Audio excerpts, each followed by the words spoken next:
പരീക്ഷ അപ്ലൈ ചെയ്യാനായിട്ട് RRBയിൽ one time registration ചെയ്യാൻ പോകുന്ന എല്ലാവരും തന്നെ വന്നിരിക്കുന്ന മാറ്റങ്ങളെല്ലാം മനസ്സിലാക്കിയതിന് ശേഷം മാത്രം വൺ ടൈം രജിസ്ട്രേഷൻ കംപ്ലീറ്റ് ആക്കുക. അതല്ലാത്ത പക്ഷം യാതൊരു രീതിയിലുള്ള തിരുത്തലും കാര്യങ്ങളും പോസിബിൾ അല്ല. സോ നിങ്ങൾ RRBയിൽ ഒരു അക്കൗണ്ട് ക്രിയേറ്റ് ചെയ്യുക, അഥവാ വൺ ടൈം രജിസ്ട്രേഷൻ ചെയ്യുന്ന സമയത്ത് വളരെയധികം ശ്രദ്ധയോടുകൂടി വേണം ചെയ്യാനായിട്ട്. നിങ്ങൾക്ക് ക്രിയേറ്റ് ചെയ്തതിന് ശേഷം വരുന്ന യാതൊരു രീതിയിലുള്ള എഡിറ്റിങ്ങും കാര്യങ്ങളും പോസിബിൾ ആയിരിക്കില്ല. അതുകൊണ്ട് തന്നെ അക്കൗണ്ട് ക്രിയേറ്റ് ചെയ്യുമ്പോൾ നമ്മൾ വളരെയധികം ശ്രദ്ധിക്കണം. ഞാൻ ഡീറ്റെയിൽ ആയിട്ട് തന്നെ പറഞ്ഞുതരാം, വളരെ സിമ്പിൾ ആയിട്ടുള്ള ഈ ഒരു പ്രോസസ്സ് എങ്ങനെ ഒരു തെറ്റും കൂടാതെ നിങ്ങൾക്ക് ചെയ്യാമെന്ന്. വളരെ സിമ്പിൾ ആണ്, പക്ഷെ നമ്മൾ യാതൊരു രീതിയിലുള്ള മിസ്റ്റേക്കും കാര്യങ്ങളും ചെയ്യാനായിട്ട് പാടില്ല. കൂടെ കുറച്ച് കാര്യങ്ങളും കൂടി നിങ്ങൾ ശ്രദ്ധിച്ചിരിക്കേണ്ടതുണ്ട്, അത് പാലിച്ചിരിക്കേണ്ടതുണ്ട്, മസ്റ്റ് ആയിട്ട് നിങ്ങൾ ചെയ്തിരിക്കണം. അപ്പോൾ ഈ ഒരു ആപ്ലിക്കേഷൻ അതുപോലെ ഒരു വൺ ടൈം രജിസ്ട്രേഷൻ നിങ്ങൾ ചെയ്യാൻ പോകുന്നതിന് മുന്നേ ആയിട്ട് നിങ്ങളുടെ ആധാർ കാർഡും SSLC സർട്ടിഫിക്കറ്റും നിങ്ങളുടെ മുന്നിൽ തന്നെ ഒന്ന് എടുത്ത് വെച്ചിരിക്കുക. അത് വളരെ മസ്റ്റ് ആയിട്ടുള്ള കാര്യമാണ്. അപ്ലോഡ് ഒന്നും ചെയ്ത് കൊടുക്കണ്ട, പക്ഷെ നമുക്ക് ഇതിലെ ഡീറ്റെയിൽസ് അനുസരിച്ചിട്ട് വേണം എൻറ്റർ ചെയ്യാനായിട്ട്. അപ്പോൾ നിങ്ങളുടെ ആധാർ കാർഡും SSLC ബുക്കും ഒന്ന് ഫ്രണ്ടിൽ എടുത്ത് വെച്ചിരിക്കുക. ഇനി ഇതിന്റെയൊക്കെ ഡീറ്റെയിൽസും കാര്യങ്ങളും പ്രോപ്പർ ആയിട്ട് അറിയാവുന്നവരാണെങ്കിൽ കുഴപ്പമില്ല, ആധാർ നമ്പർ വേണമെങ്കിൽ അറിയാൻ പറ്റും, പക്ഷേ SSLCയുടെ ഡീറ്റെയിൽസ് ബൈ ഹാർട്ട് ഒന്നും അറിയാൻ പറ്റില്ല. സോ SSLC സർട്ടിഫിക്കറ്റ് എന്തായാലും ഫ്രണ്ടിൽ ഒന്ന് എടുത്ത് വെച്ചിരിക്കുക. അതിനുശേഷം നമ്മൾ ചെയ്യേണ്ട ഒരു കാര്യം എന്ന് പറയാൻ, നിങ്ങൾക്ക് SSCയോ PSCയോ അപ്ലൈ ചെയ്യുന്ന പോലെയല്ല RRBയിൽ ഒരു വൺ ടൈം രജിസ്ട്രേഷൻ ചെയ്യുന്നത്. നമ്മൾ ഏത് സോണിലേക്കാണ് അപ്ലൈ ചെയ്യേണ്ടത് എന്നൊരു ധാരണ മുന്നേ ഉണ്ടാക്കിയിരിക്കണം. അപ്പൊ നമുക്കിപ്പോൾ നോട്ടിഫിക്കേഷൻ വന്നു കഴിഞ്ഞു ഏതൊക്കെ സോണിൽ ഏതൊക്കെ വേക്കൻസീസ് ആണുള്ളത്, അപ്പൊ നമുക്ക് പറ്റിയ സോൺ ഏതാണെന്ന് നമുക്ക് ചൂസ് ചെയ്യാനായിട്ട് ഒരു ഓപ്ഷൻ ഉണ്ട്. ഇപ്പൊ നിങ്ങൾക്ക് അറിയാവുന്ന പോലെ തന്നെ ഒരുപാട് റെയിൽവേ സോണുകളുണ്ട്, സദേൺ റെയിൽവേ ഉണ്ട്, അതുപോലെ സെക്കന്ദരാബാദ്, അങ്ങനെ ഒരുപാട് റെയിൽവേസ് ഉണ്ട്. അപ്പോൾ ഇതിൽ തന്നെ ഏത് സോണാണ് നിങ്ങൾക്ക് സ്യൂട്ടബിൾ ആയിട്ടുള്ളത്, ഏത് സോണാണ് നിങ്ങൾ പ്രിഫർ ചെയ്യേണ്ടത് തുടങ്ങിയ കാര്യങ്ങളുമായിട്ട് ബന്ധപ്പെട്ട വീഡിയോസ് ഒക്കെ നമ്മുടെ ചാനലിൽ കിടക്കുന്നുണ്ട്. അപ്പോൾ അത് കണ്ടതിന് ശേഷം മാത്രം നിങ്ങൾക്ക് പറ്റിയ ഒരു സോൺ ചൂസ് ചെയ്യുക. ഇപ്പൊ ഞാൻ നിങ്ങൾക്ക് ഒരു അക്കൗണ്ട് ക്രിയേറ്റ് ചെയ്യാൻ വേണ്ടിയിട്ട് RRB ചെന്നൈയുടെ ഒരു വെബ്സൈറ്റിൽ കയറിയിട്ട് എങ്ങനെ ക്രിയേറ്റ് ചെയ്യാമെന്ന് സിമ്പിൾ ആയിട്ട് കാണിച്ചു തരാം. അപ്പോൾ നമ്മൾ ഇപ്പോൾ സോൺ ചൂസ് ചെയ്ത് RRB ചെന്നൈയിലാണ് അപ്ലൈ ചെയ്യാനായിട്ട് പോകുന്നത്. അപ്പോൾ RRB ചെന്നൈ ഞാൻ നേരെ ഗൂഗിളിൽ സെർച്ച് ചെയ്യുന്നു. അപ്പോൾ ഒരു വെബ്സൈറ്റ് ഓൾറെഡി വന്നു കഴിഞ്ഞു. ഞാൻ അതിൽ ക്ലിക്ക് ചെയ്തിട്ട് എൻറ്റർ ചെയ്ത് കഴിയുമ്പോൾ ഇതുപോലൊരു പേജ് എൻ്റെ മുന്നിലേക്ക് വരികയാണ്. റെയിൽവേ റിക്രൂട്ട്മെന്റ് ബോർഡ് ചെന്നൈ എന്നൊരു പേജ് എൻ്റെ മുന്നിലേക്ക് വന്നു. ഇവിടെ നിങ്ങൾ ശ്രദ്ധിക്കേണ്ട ഒരു കാര്യം എന്ന് പറഞ്ഞാൽ നിങ്ങൾക്ക് ഫസ്റ്റ് തന്നെ കിടക്കുന്നുണ്ട് എന്ത്, നമ്മുടെ ഗ്രൂപ്പ് ഡിയുടെ നോട്ടിഫിക്കേഷൻ കിടക്കുന്നുണ്ട്. അപ്പോൾ നിങ്ങൾ കൂടുതൽ തപ്പിപ്പൊന്നും പോവുകയൊന്നും വേണ്ട വേറെ എങ്ങും. ഫസ്റ്റ് തന്നെ നമ്മുടെ ഗ്രൂപ്പ് ഡിയുടെ നോട്ടിഫിക്കേഷൻ കിടക്കുന്നുണ്ടാവും. സെൻട്രൽ എംപ്ലോയ്മെന്റ് നോട്ടീസ് 09/2025 നമ്മുടെ നോട്ടിഫിക്കേഷൻ അവിടെ കിടക്കുന്നുണ്ട്. ഇവിടെ തന്നെ കിടക്കുന്നുണ്ട് ക്ലിക്ക് ഹിയർ അപ്ലൈ ഓൺലൈൻ. അപ്പോൾ ജസ്റ്റ് കയറി ഓൺലൈൻ അങ്ങോട്ടേക്ക് അപ്ലൈ കൊടുത്താൽ മതി. അപ്പോൾ അത് പ്രസ് ചെയ്ത് കഴിയുമ്പോൾ നമുക്ക് മറ്റൊരു പേജിലേക്ക് പോകുന്നതിന് മുന്നേ ആയിട്ട് നമുക്ക് ഇവിടെ ഒരു വാർണിംഗ് വരും. മറ്റൊന്നും കൊണ്ടല്ല, നമ്മുടെ RRBക്ക് ഒരുപാട് ഫേക്ക് വെബ്സൈറ്റും കാര്യങ്ങളൊക്കെ ഉണ്ട്. അപ്പോൾ ഈ ഫേക്ക് ആയിട്ടുള്ള വെബ്സൈറ്റുകളും കാര്യങ്ങളൊന്നും നിങ്ങൾ പോയി നിങ്ങളുടെ ആധാർ ഡീറ്റെയിൽസ് ഒക്കെ അടിച്ചു കൊടുത്ത് OTP ഒന്നും എൻ്റർ ചെയ്യാതിരിക്കാൻ വേണ്ടിയിട്ടാണ് അവർ ചോദിക്കുന്നത്. അപ്പോൾ സിമ്പിൾ ആയിട്ട് എന്ത് ചെയ്യുക, നമുക്ക് ഈ സാധനം അങ്ങ് ക്ലോസ് ചെയ്ത് കളയാം. ഇതങ്ങ് മനസ്സിലായി എന്നുള്ള ധാരണയിൽ അതങ്ങ് ക്ലോസ് ചെയ്ത് കളയാം. അപ്പോൾ ഫേക്ക് വെബ്സൈറ്റ് അല്ല എന്ന് ഉറപ്പിക്കാൻ വേണ്ടിയിട്ടാണത്. എന്നിട്ട് അതിനുശേഷം നമ്മൾ പോകുമ്പോൾ ഇതുപോലൊരു പേജ് നമ്മുടെ മുന്നിലേക്ക് വരും. Railway recruitment government of India എന്ന് പറയുന്ന ഒരു പേജ് നമ്മുടെ മുന്നിലേക്ക് വരും. ഒരു ട്രെയിൻ ഒക്കെ ഉണ്ട്, നമ്മുടെ വന്ദേ ഭാരത് ട്രെയിൻ ഒക്കെ ഉണ്ട്. ഇവിടെ നമുക്ക് ലോഗിൻ ഓപ്ഷൻ ഉണ്ട്, ക്രിയേറ്റ് ആൻ അക്കൗണ്ട് ഓപ്ഷൻ ഉണ്ട്, സ്ക്രൈബ് രജിസ്ട്രേഷൻ ഉണ്ട്. ഇവിടെ നമുക്ക് ആവശ്യം എന്ന് പറഞ്ഞാൽ ഇപ്പോൾ ഓൾറെഡി നിങ്ങൾ മുന്നേ റെയിൽവേ എക്സാമുകൾ എഴുതുന്ന വ്യക്തിയാണെന്നുണ്ടെങ്കിൽ ലോഗിൻ കൊടുത്ത് ഡയറക്റ്റ്ലി അങ്ങോട്ടേക്ക് കയറിയാൽ മതി. അതല്ല എന്നാണെങ്കിൽ ആദ്യമായിട്ട് രജിസ്റ്റർ ചെയ്യുന്ന ഒരു വ്യക്തി ക്രിയേറ്റ് ആൻ അക്കൗണ്ട് കൊടുത്തിരിക്കണം. ഈ ക്രിയേറ്റ് ആൻ അക്കൗണ്ട് കൊടുക്കുമ്പോഴാണ് നമ്മൾ ഏറ്റവും അധികം ശ്രദ്ധിക്കേണ്ടത്. കാരണം ഇവിടെയാണ് ഞാൻ നേരത്തെ പറഞ്ഞതുപോലെ തന്നെ തിരുത്തലുകളൊന്നും പോസിബിൾ അല്ല. അതുകൊണ്ട് തന്നെ വളരെയധികം ശ്രദ്ധിച്ചിരിക്കുക. ഇനി നമ്മൾ ആ create an account option press ചെയ്ത് കഴിയുമ്പോൾ നമുക്ക് ഇതുപോലൊരു വാർണിംഗ് ആയിരിക്കും വരുന്നത്. വാർണിംഗ് ഒന്നുമില്ല പറഞ്ഞിരിക്കുന്നത്, നിങ്ങൾ 24-ലോ 25-ലോ ഒക്കെ മുന്നേ എക്സാമിന് വേണ്ടിയിട്ട് അറ്റൻഡ് ചെയ്തിട്ടുള്ള വ്യക്തികളാണെങ്കിൽ ഒന്നും കൂടി ക്രിയേറ്റ് ആൻ അക്കൗണ്ട് കൊടുത്ത് പുതിയ അക്കൗണ്ട് ക്രിയേറ്റ് ചെയ്യേണ്ടതില്ല, നിങ്ങൾക്ക് എക്സിസ്റ്റിംഗ് അക്കൗണ്ട് വെച്ച് തന്നെ രജിസ്റ്റർ ചെയ്യാൻ പറ്റുന്നതാണെന്ന് ഒരു വാർണിംഗ് കൂടി തരുന്നുണ്ടാവും. നമ്മൾ അത് നൈസായിട്ട് അങ്ങ് ക്ലോസ് ചെയ്ത് കളഞ്ഞു, കാരണം നമ്മൾ ഇത് മുന്നേ എഴുതിയിട്ടില്ല, ആദ്യമായിട്ട് എഴുതാൻ പോവുകയാണ്. അപ്പൊ നമ്മൾ അത് ക്ലോസ് ചെയ്ത് കളഞ്ഞു കഴിയുമ്പോൾ നമുക്ക് ഇതുപോലെ ഒരു ക്രിയേറ്റ് ആൻ അക്കൗണ്ടിന്റെ ഒരു വിൻഡോ വരും, ഒരു ആപ്ലിക്കേഷൻ ഫോം തെളിഞ്ഞു വരുന്നതാണ്. ഇവിടെ നമുക്കറിയാം, നമുക്ക് ഏറ്റവും ആദ്യം ചോദിച്ചിരിക്കുന്നത് നമ്മുടെ നാഷണാലിറ്റിയെ കുറിച്ചാണ്. സ്വാഭാവികമായിട്ട് നമുക്ക് ഇന്ത്യക്കാർക്ക് മാത്രമല്ല നേപ്പാൾ ടിബറ്റിലുള്ളവർക്കൊക്കെ അപ്ലൈ ചെയ്യാനായിട്ട് സാധിക്കും. അപ്പോൾ നമ്മൾ നമ്മുടെ നാഷണാലിറ്റി എന്താണോ അത് കൃത്യമായിട്ട് തന്നെ കൊടുക്കുക. ഇന്ത്യൻ ആണെങ്കിൽ ഇന്ത്യൻ, അങ്ങനെയാണെന്ന് വെച്ചാൽ കൃത്യമായിട്ട് നമ്മുടെ നാഷണാലിറ്റി കൊടുക്കുക. ഇനി ഫുൾ നെയിം ചോദിച്ചിട്ടുണ്ട്. ഇവിടെ തൊട്ടാണ് നിങ്ങൾ ഏറ്റവും അധികം ശ്രദ്ധിച്ചിരിക്കേണ്ട ഒരു കാര്യം, നിങ്ങളുടെ SSLC സർട്ടിഫിക്കറ്റിൽ എന്താണോ നിങ്ങളുടെ പേര്. ഇപ്പൊ നിലവിൽ നിങ്ങളുടെ പേര് അതല്ല എന്നുണ്ടെങ്കിൽ പോലും SSLC സർട്ടിഫിക്കറ്റിൽ എന്താണോ നിങ്ങളുടെ പേര് അതേ നിങ്ങൾ എൻ്റർ ചെയ്ത് കൊടുക്കാൻ പാടുള്ളൂ. നിങ്ങൾ ആധാറിലെ പേരെന്താണെന്ന് അവർക്ക് അറിയേണ്ട, നിങ്ങളുടെ വോട്ടർ ID-യിലെ പേരെന്താണെന്ന് അവർക്ക് അറിയേണ്ട, ഡിഗ്രി സർട്ടിഫിക്കറ്റിലെ പേരെന്താണെന്ന് അറിയേണ്ട.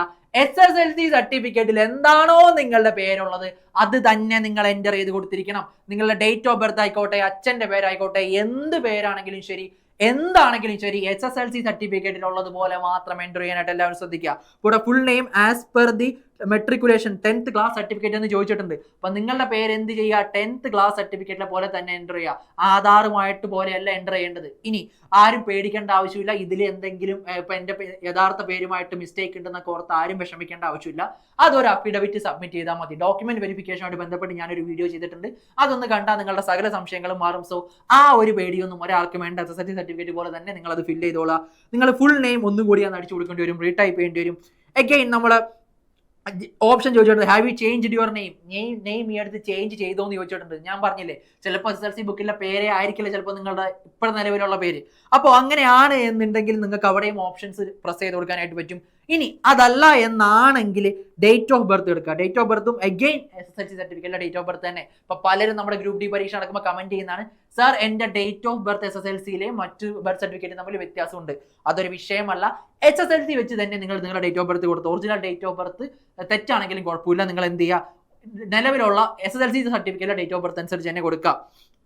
അടുത്ത നിങ്ങളുടെ ജെൻഡർ സെലക്ട് ചെയ്യുക. അപ്പോൾ ഇത്രയും കാര്യങ്ങൾ സെലക്ട് ചെയ്തല്ലോ. ഇനി അടുത്ത ഓപ്ഷൻസ് നമുക്കുള്ളതെന്ന് പറഞ്ഞാൽ ഫാദേഴ്സ് നെയിം ആണ്. ഇതും എന്തുപോലെ തന്നെ ചെയ്യാം, SSLC സർട്ടിഫിക്കറ്റ് പോലെ തന്നെ ചെയ്യാം. അച്ഛൻ്റെ ഇനീഷ്യൽ വേറെയാണ്, അതൊന്നും ഒരു വിഷയമല്ല. SSLC സർട്ടിഫിക്കറ്റ് പോലെ തന്നെ ചെയ്യാം. അമ്മയുടെ പേരും കൂടി ഒന്ന് ഫില്ല് ചെയ്ത് കൊടുക്കുക. ഇത് രണ്ട് റീടൈപ്പ് ചെയ്യേണ്ടി വരും, രണ്ട് പേരുകളും. അതൊക്കെ സിമ്പിൾ ആയിട്ടുള്ള കാര്യങ്ങളാണ്. അടുത്തതാണ് ഇമ്പോർട്ടൻ്റ് ആയിട്ടുള്ള മറ്റൊരു സംഭവം, കോൺടാക്ട് ഡീറ്റെയിൽസ്. ഇതും എല്ലാ ഗ്രൂപ്പ് ഡി പരീക്ഷ അടുക്കുമ്പോഴും എല്ലാവരും ചോദിക്കുന്ന ഒരു ചോദ്യമാണ്. ഹോൾ ടിക്കറ്റ് വരാറാകുമ്പോൾ, സാർ ഞാൻ അന്നേരം അപ്ലൈ ചെയ്ത ഫോൺ നമ്പർ ഇപ്പം എൻ്റെ കയ്യിലില്ല, ഇമെയിൽ ID എൻ്റെ കയ്യിലില്ല, ഞാൻ എന്താണ് ചെയ്യേണ്ടത്? ഒന്നും ചെയ്യാനില്ല, പെട്ടുപോയി മോനെ നീ ഒന്നും ചെയ്യാനില്ല എന്ന് എനിക്ക് പറയാനുള്ളൂ.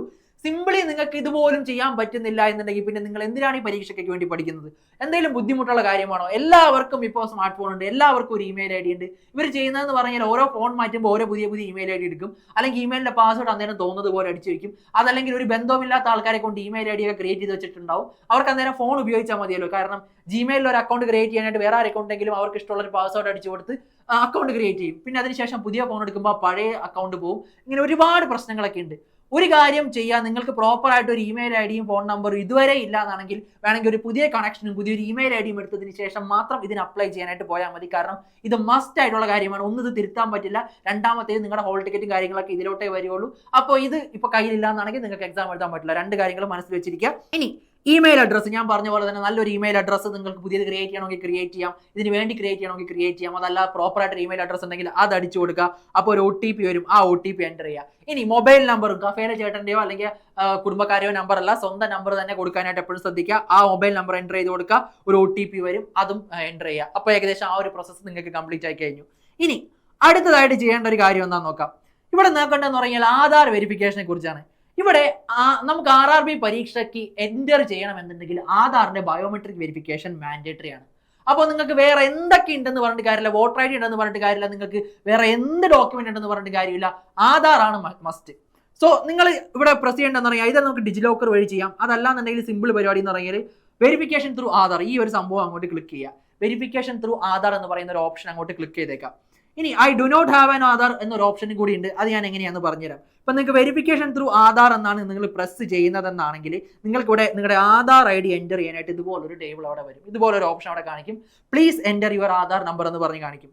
ഇവിടെയും നിങ്ങൾ മനസ്സിലാക്കിയിരിക്കേണ്ട ഒരു കാര്യം എന്ന് പറഞ്ഞാൽ നിങ്ങളുടെ ആധാർ കാർഡ് മൊബൈൽ നമ്പറുമായിട്ട് ലിങ്ക് ചെയ്തിരിക്കണം. ഇനി നിങ്ങളുടെ ആധാർ മൊബൈൽ നമ്പറുമായിട്ട് ലിങ്ക് ചെയ്തിട്ടില്ല എന്നാണെങ്കിൽ അത് ലിങ്ക് ചെയ്തതിന് ശേഷം നിങ്ങൾ എന്ത് ചെയ്യുക, അപ്ലൈ ചെയ്യാനായിട്ട് നിൽക്കുക. ഭൂരിഭാഗം പേരുടെ മിക്കവരുടെയും ലിങ്ക് ആയിട്ടിരിക്കും. ചിലപ്പോൾ OTP വരുന്നില്ല എന്നുണ്ടെങ്കിൽ ഉറപ്പിച്ചോ എന്തായാലും നിങ്ങളുടെ ലിങ്ക് ആയിട്ടില്ല. അതല്ലെങ്കിൽ പണ്ടെടുത്ത ആധാറൊക്കെ ആണ് എന്നുണ്ടെങ്കിൽ ചിലപ്പോൾ നിങ്ങളുടെ അച്ഛൻ്റെയോ അമ്മയുടെയോ നമ്പറിലൊക്കെ ആയിരിക്കും OTP വരുന്നത്. പക്ഷെ അതൊരു പ്രശ്നമല്ല. പറ്റുകയാണെങ്കിൽ നിങ്ങൾക്ക് ആ ഒരു സമയം നിങ്ങൾ കഫേലോ അക്ഷയ കേന്ദ്രത്തിലോ പോവുകയാണെന്നുണ്ടെങ്കിൽ ഈ നിലവിൽ ആധാറും അതുപോലെ തന്നെ നിങ്ങളുടെ നിലവിലുള്ള ഫോൺ നമ്പറുമായിട്ടൊന്ന് ലിങ്ക് ചെയ്യാൻ കൂടി ഒന്ന് ശ്രദ്ധിച്ചേക്കാം. സോ നിങ്ങളുടെ ആധാർ നമ്പർ അടിച്ചു കൊടുക്കും. അപ്പോൾ ആധാർ ഏത് മൊബൈലിലോട്ടാണോ ലിങ്ക് ആയിരിക്കുന്നത് അതിലോട്ടൊരു OTP വരും. ആ ഒരു OTP നിങ്ങളിവിടെ എൻ്റർ ചെയ്ത് കൊടുക്കേണ്ടതായിട്ട് വരും. അപ്പോൾ മാത്രമേ ആധാർ വെരിഫിക്കേഷൻ കംപ്ലീറ്റ് ആവുള്ളൂ. ഇനി നിങ്ങൾ I do not have an Aadhaar എന്നൊരു ഓപ്ഷൻ ആണ് പ്രസ് ചെയ്യുന്നതെന്ന് വിചാരിക്കുക. അങ്ങനെയാണെങ്കിൽ നിങ്ങൾക്ക് ഇതുപോലൊരു വിൻഡോ തെളിഞ്ഞ് വരും. ഇതിൽ പറഞ്ഞിരിക്കുന്നത് ഒന്നുമില്ല, നിങ്ങൾക്ക് അപ്ലൈ ചെയ്യാനായിട്ട് സാധിക്കില്ല എന്നുള്ളതാണ്. അതായത് ആധാർ ഇല്ലാത്തടത്തോളം കാലം നിങ്ങൾക്ക് അപ്ലൈ ചെയ്യാൻ സാധിക്കില്ല എന്ന് പറഞ്ഞ് ഇതുപോലൊരു വിൻഡോ നിങ്ങൾക്ക് തെളിഞ്ഞു വരുന്നതാണ്. അവിടെ ഒന്നും ചെയ്യാനായിട്ട് പറ്റില്ല. അപ്പോൾ ആധാർ തന്നെ വേണം. സോ വേറെ ഓപ്ഷൻസ് ഒന്നുമില്ല, നിങ്ങൾക്ക് ആധാർ മസ്റ്റ് ആയിട്ട് വേണം. ആധാർ അപ്ലോഡ് ഒന്നും ചെയ്ത് കൊടുക്കേണ്ട ആവശ്യമില്ല. നിങ്ങൾക്ക് ആധാർ നമ്പർ ഓർമ്മയുണ്ടായിരുന്നാൽ മതി, OTP വന്നാൽ മതി. ഇത്രയും കാര്യങ്ങളെ വേണ്ടി വരുന്നുള്ളൂ. ഇനി അടുത്തെന്ന് പറഞ്ഞു കഴിഞ്ഞാൽ നിങ്ങൾ അത് കൊടുത്തു കഴിയുമ്പോൾ നിങ്ങൾക്ക് ഇവിടെ ഒരു വിൻഡോ തെളിഞ്ഞ് വരും. ഈ കൺഫർമേഷൻ കൊടുക്കാനായിട്ട് ഒരു വിൻഡോ വരും. അവിടെ ഇവിടെ ടിക്കറ്റ് അങ്ങോട്ട് കൊടുക്കുക, കൺഫേം കൊടുത്തിരിക്കുക. ഇനി അടുത്തൊരു പരിപാടി എന്ന് പറഞ്ഞാൽ നിങ്ങൾക്ക് ഒരു സ്ട്രോങ് ആയിട്ടുള്ള പാസ്വേഡ് ക്രിയേറ്റ് ചെയ്യുക എന്നുള്ളതാണ്. അപ്പോൾ നിങ്ങൾക്ക് സ്മോൾ ലെറ്റർ വേണം, ക്യാപിറ്റൽ ലെറ്റർ വേണം, സ്പെഷ്യൽ ക്യാരക്ടർ വേണം, നമ്പർ വേണം. നിങ്ങൾ എല്ലാവരും ഇൻസ്റ്റാഗ്രാമിലും ഫേസ്ബുക്കിലൊക്കെ പാസ്വേഡ് ക്രിയേറ്റ് ചെയ്യുന്നവരാണ്. അതേ രീതിയിൽ തന്നെ ഒരു സ്ട്രോങ് ആയിട്ടുള്ള പാസ്വേഡ്, മനുഷ്യന് ഓർമ്മയുള്ള പാസ്വേഡ് ക്രിയേറ്റ് ചെയ്യണേ. അതല്ലാതെ ഒരു വെറൈറ്റിക്ക് വേണ്ടിയിട്ട് ഭയങ്കര വാപ്പച്ചിയുടെ ലെഗസി എന്ന് പറഞ്ഞ പാസ്വേഡ് ഒക്കെ ക്രിയേറ്റ് ചെയ്തുകൊണ്ട് പിന്നെ മറന്നുപോയി എന്ന് പറയാൻ നിൽക്കരുത്. പ്രോപ്പർ ആയിട്ടുള്ള പാസ്വേഡ്, നമുക്ക് കൃത്യമായിട്ട് ഓർത്തെടുക്കാൻ പറ്റുന്ന ഒരു പാസ്വേഡ് തന്നെ ക്രിയേറ്റ് ചെയ്യുന്നത് വളരെ നല്ലതായിരിക്കും. ഓക്കെ, പിന്നെ I am not a robot എന്ന് പറഞ്ഞൊരു ക്യാപ്ച കൂടി എൻ്റർ ചെയ്ത് കൊടുത്തേക്കാം. ഓക്കെ, അത്രയും പരിപാടിയേ ഉള്ളൂ. അത് കഴിഞ്ഞ് കഴിയുമ്പോൾ നമുക്കിവിടെ preview and create an account എന്നൊരു ഓപ്ഷൻ താഴെ കിടപ്പുണ്ടാവും. അപ്പം നമ്മൾ ഇതുവരെ എൻ്റർ ചെയ്തിട്ടുള്ള ഡാറ്റ എല്ലാം നമുക്കൊന്ന് പ്രിവ്യൂ ചെയ്ത് കാണാൻ ഒരു ഓപ്ഷനാണ്. ഇത് പ്രസ് ചെയ്ത് കഴിയുമ്പോഴേക്കും നമ്മുടെ സ്ക്രീനിൽ എന്ത് വരും? ഇപ്പോൾ നമ്മൾ എൻ്റർ ചെയ്തിട്ടുള്ള ഡീറ്റെയിൽസ് എല്ലാം ഒരു ആപ്ലിക്കേഷൻ ഫോം രൂപത്തിൽ വരും. നമ്മുടെ പേര്, അച്ഛൻ്റെ പേര്, ഡേറ്റ് ഓഫ് ബർത്ത്, ജെൻഡർ, അതുപോലെ തന്നെ ബാക്കി ഡീറ്റെയിൽസ് എല്ലാം കൂടി ഒരു ആപ്ലിക്കേഷൻ ഫോം രൂപത്തിൽ വരും. ആ സാധനം നല്ല കൃത്യമായിട്ടും വ്യക്തമായിട്ടും വായിച്ചു വെക്കുക. അണുവിട തെറ്റാതെ നിങ്ങളുടെ SSLC സർട്ടിഫിക്കറ്റ് പോലെ തന്നെയല്ലേ ഡീറ്റെയിൽസ് എന്നെല്ലാം പ്രോപ്പർ ആയിട്ട് വായിച്ച് മനസ്സിലാക്കി ഓക്കെ അല്ല എന്നുണ്ടെങ്കിൽ എഡിറ്റ് ഓപ്ഷൻ അവിടെ ഉണ്ടാവും. എഡിറ്റ് കൊടുത്ത് നിങ്ങൾക്ക് എഡിറ്റ് ചെയ്യാൻ പറ്റുന്നതാണ്. ഇനി അതല്ല ഓക്കെ ആണെന്നുണ്ടെങ്കിൽ നേരെ സേവ് കൊടുത്തേക്കാം. നിങ്ങളുടെ വെരിഫിക്കേഷൻ അക്കൗണ്ട് ക്രിയേഷനും കംപ്ലീറ്റ് ആയി. ഇത്രയേ ഉള്ളൂ. സിമ്പിൾ പരിപാടിയാണ്. വേറെ ഫീസും കാര്യങ്ങളൊന്നും അടയ്ക്കേണ്ട. സംഭവം സിമ്പിൾ ആണ്, പക്ഷേ പവർഫുൾ ആണ്. അതായത് എന്തെങ്കിലും മിസ്റ്റേക്ക് പറ്റിയാൽ തിരുത്താൻ പറ്റില്ല എന്ന് ഞാൻ പറഞ്ഞു. അതുകൊണ്ട് തന്നെ സൂക്ഷിച്ച് ചെയ്യുക എന്നുള്ളത് മാത്രമേ ഉള്ളൂ. ഓക്കെ, അപ്പോൾ നിങ്ങൾ ഈ അടുത്ത സ്റ്റെപ്പ് എന്ന് പറയുന്നത് നല്ല അടിപൊളിയായിട്ട് പഠിച്ചു തുടങ്ങാനായിട്ട് സൂപ്പർ നോട്ട്സിന്റെ ഒരു അടിപൊളി group D long term batch ആരംഭിച്ചിട്ടുണ്ട്.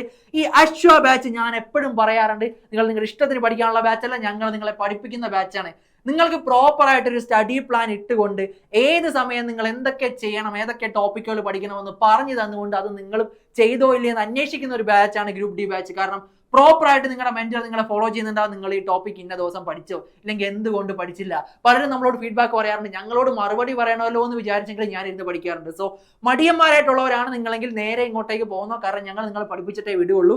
ആ ഒരു രീതിയിലുള്ള പുറകെ നടന്ന് പഠിപ്പിക്കുന്ന ഒരു സ്പൂൺ ഫീഡിംഗ് ബാച്ച് തന്നെയാണ് നമ്മുടെ ഗ്രൂപ്പ് ഡിയുടെ അശ്വ ബാച്ച്. കൂടാതെ നിങ്ങൾക്ക് വീക്കിലി മോട്ടിവേറ്റിംഗ് സെഷൻസ് ഉണ്ടാവും, മോക്ക് ടെസ്റ്റുകൾ ഉണ്ടാവും, ലൈവ് ആൻഡ് റെക്കോർഡഡ് ക്ലാസ്സസ് ഉണ്ടാവും. മാക്സിമം നേരത്തെ തന്നെ സിലബസ് കവർ ചെയ്തതിന് ശേഷം പിന്നീട് റിവിഷൻ ക്ലാസ്സുകളും അതുപോലെ തന്നെ മാക്സിമം മോക്ക് ടെസ്റ്റുകളിലേക്കായിരിക്കും ഞങ്ങൾ ഫോക്കസ് ചെയ്യാനായിട്ട് പോകുന്നത്. അപ്പോൾ ഗ്രൂപ്പ് ഡി പരീക്ഷ പാസ്സാവാൻ ആവശ്യമുള്ള എല്ലാ കാര്യങ്ങളും അടങ്ങിയിട്ടുള്ള ബാച്ചാണ് ഈ പറഞ്ഞ സൂപ്പർ നോട്ട്സിന്റെ അശ്വ ബാച്ച്. അപ്പോൾ ബാച്ചിൽ ജോയിൻ ചെയ്യാൻ താല്പര്യമുള്ള എല്ലാവരും താഴെ കാണുന്ന ഗൂഗിൾ ഫോം ഒന്ന് ഫില്ല് ചെയ്യുക. അല്ലെങ്കിൽ 8281223366 എന്ന് പറയുന്ന നമ്മുടെ നമ്പറിൽ ഒന്ന് കോൺടാക്ട് ചെയ്താൽ മതി. ഇനി നിങ്ങൾക്ക് നിങ്ങളുടെ ട്രയൽ ക്ലാസ്സസ് ഒക്കെ ഒന്ന് കണ്ടു നോക്കണം, അല്ലെങ്കിൽ നോട്ടൊക്കെ എങ്ങനെയുണ്ടെന്ന് മനസ്സിലാക്കണം എന്നാണെങ്കിൽ താഴെ നമ്മുടെ ആപ്പിന്റെ ലിങ്ക് കൊടുത്തിട്ടുണ്ട്. അതിൽ കയറി കഴിഞ്ഞ് കഴിഞ്ഞാൽ നിങ്ങൾക്ക് നമ്മുടെ ഡെമോ ക്ലാസ്സസ് നോട്ട്സ് ഒക്കെ കാണാനായിട്ട് പറ്റും.